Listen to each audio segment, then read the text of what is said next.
Hindi nakaligtas ang isang batang 3 taong gulang sa sunog sa Mandaluyong City. Sa Mandaue City sa Cebu naman, mahigit 200 pamilya ang nawalan ng tirahan. May report si Bernadette Reyes.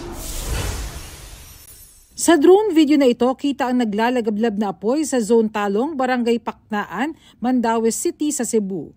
Aabot sa mahigit 170 bahay ang natupok kagabi sa sunog na umabot sa ika-4 na alarma. Tumagal ng 3 oras bago naapula ang apoy. Mahigit 200 pamilya ang nawalan ng tirahan. Sa gym ng barangay muna sila tumutuloy. Nakadungog siya nga naig piti-piti.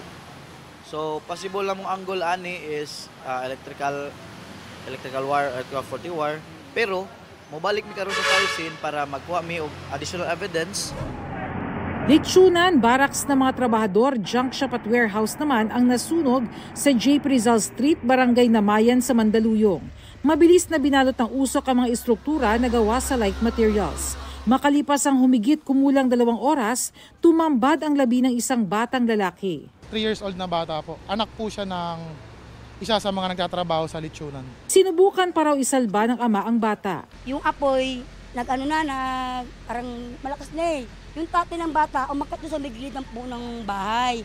Wala na, hindi naman yung bata, hindi na makuha kasi sabi daw ng tatay, narinig daw ng tatay ng umiyak ang bata. Pasado alas 8 ngayong umaga nang ideklara ng Bureau of Fire Protection na fire under control na ang sunog dito sa Barangay Namayan sa Mandaluyong. Hindi pa tukoy ang pinagmulan ng sunog pero may paalala ang BFP ngayong Fire Prevention Month. Under investigation pa rin po siya, sir. Base sa mga statement po ng mga tao, so doon po sa may lechonan na nagsimula. Pero i-verify pa rin po ng mga investigador natin dito. Siguraduhin po natin na yung ating electrical connections ay maayos, standard po.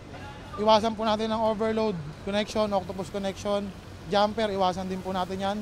At syempre yung kitchen fires po, kung tayo nagluluto or may nagsasaing, huwag po natin iiwanang unattended. Bernadette Reyes, nagbabalita para sa GMA Integrated News.